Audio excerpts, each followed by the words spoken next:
Something strange is happening behind closed doors on Wall Street. While the headlines obsess over inflation and jobs reports, the real anxiety, the kind traders don't speak about on record, is quietly built around one specific data point: treasury yields. On paper, bond markets seem calm, but behind the scenes, financial institutions are preparing for a yield shock. Not a collapse, but a shift. And it's the kind of shift that can reshape everything from mortgage rates to stock valuations, all without warning. Let's start with what most people know. As of June 14, 2025, the 10-year U.S. Treasury yield is hovering around 4.41%. That's up slightly from last month and above the post-pandemic average of around 4.25%. On the surface, that doesn't look alarming. Something deeper is happening. This week, a 30-year bond auction cleared at a yield of 4.84%, 8 basis points lower than forecast. That's a strong sign of demand. It means investors want long-term U.S. debt. But here's the twist. That demand didn't come from American banks. It came from international buyers, specifically those looking for safety in the midst of rising geopolitical risk. At the same time, Vanguard's chief economist issued a warning that's flying under the radar. He projects that, without a technological productivity boost from AI, long-term Treasury yields could climb as high as 9% in the coming decade. That may sound far off, but markets don't wait for reality. They price it in early. Wall Street knows this. And the quiet panic you're not hearing about? It's all about timing. If yields climb too fast, too soon, everything else could start breaking. Let's break it down. Treasury yields act as the foundation of the financial system. Every other interest rate is priced on top of them: mortgages, car loans, credit cards, corporate bonds. If the 10-year yield jumps, it raises the cost of borrowing everywhere. But here's what's different in 2025. The U.S. government is now running annual interest payments over $1 trillion. That's a daily cost of nearly $3 billion just to service existing debt. With total U.S. debt near $36.2 trillion, even small rate increases create massive fiscal pressure. Now imagine this. Yields spiked to 4.7 or 4.8% by July. That's entirely plausible if another hot inflation reading drops, or if the Federal Reserve signals a longer pause. That rise would ripple through the entire economy in weeks. And while the Fed hasn't raised rates recently, they're walking a tightrope. If consumer confidence keeps rising and inflation holds steady, markets could force rates higher anyway through bond auctions. The Fed will be stuck, unable to cut but also unable to tighten aggressively. Here's where the psychology turns. Investors aren't just watching yields, they're watching how other investors react to yields. That's what makes this moment so volatile. Because in finance, it's not just the data that moves markets, it's the anticipation of how everyone else will respond. And right now, anticipation is building. Let's talk foreign capital. Over the past year, China and Japan, two of the largest holders of U.S. Treasuries, have been quietly reducing their exposure. This means the U.S. government is increasingly reliant on domestic buyers to fund its deficit. That might work in theory, but in practice it means fewer safety nets. If yields rise too quickly or if demand softens, auctions can fail or clear at unattractive rates. That's when panic really starts. Midway through the year, Wall Street strategists are already adjusting their models. Some are pricing in a 5% 10-year yield by fall.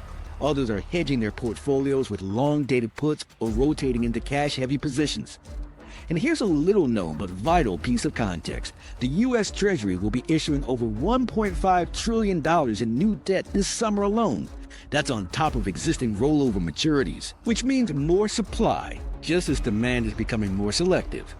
This leads us to the core question: what happens when yield pressure meets credit tightening? Consumers already face record credit card debt and banks have begun raising lending standards. Treasury yields force mortgage rates up to 8% or higher. Housing affordability will collapse even further. First-time homebuyers would be locked out. Refinancing would freeze, and construction would slow dramatically. Now let's flip the perspective. What if yields stay stable or even drop? In that case, the panic may be premature. Lower yields would ease pressure on government spending, support equity valuations, and give the Fed breathing room. But remember, markets are not waiting to see which path unfolds. They're hedging now. And here's the real psychological hook. Most investors are not emotionally prepared for bond market volatility. They've been trained for stock swings. But bond shifts, those ripple silently and hit portfolios through indirect effects. It's the slow bleed that few notice until it's too late. We've now reached the moment where you need to know what Wall Street is watching, not what the headlines are saying. Because when yields move quietly, markets follow loudly. Let's inject some raw data. Statistically, the 10-year yield has traded in a tight 4.2 to 4.5% band for the past 60 days.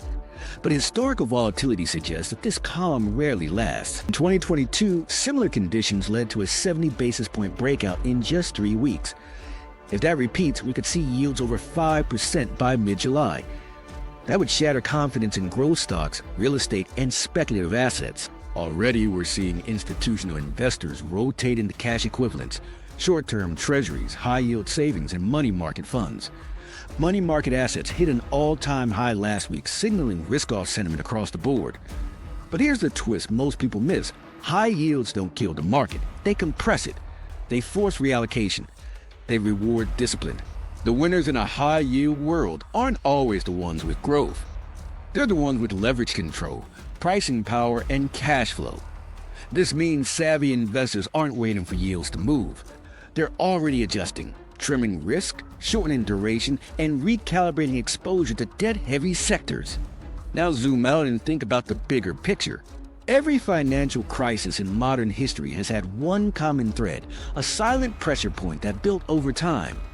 Subprime in 2008, Eurozone debt in 2011, repo markets in 2019. In 2025, that silent pressure may be yield distortion. If the wrong signal triggers the wrong reaction, the cascade could come fast.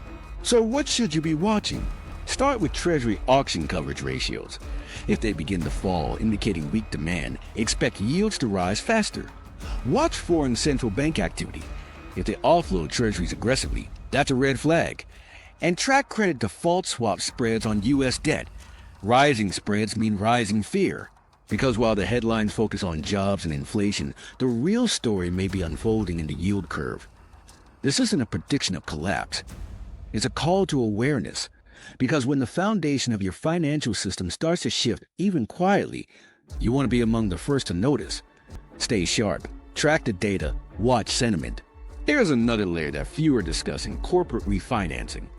Over $1.7 trillion in corporate debt is scheduled to mature over the next 18 months. Many of these loans were originally taken out when interest rates were near zero. As these corporations refinance at 6 to 8%, their interest expenses will balloon.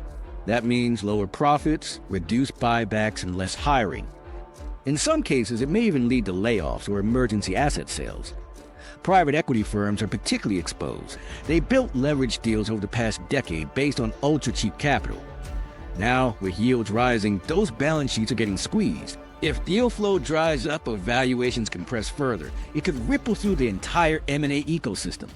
And then there's the housing market. If yields continue drifting higher, new mortgage demand could fall off a cliff. The average 30-year fixed mortgage is already above 7%. If it crosses 8%, affordability metrics will hit generational lows. Home builders may have to offer steep incentives or reduce prices to maintain velocity. This is where silent panic becomes visible.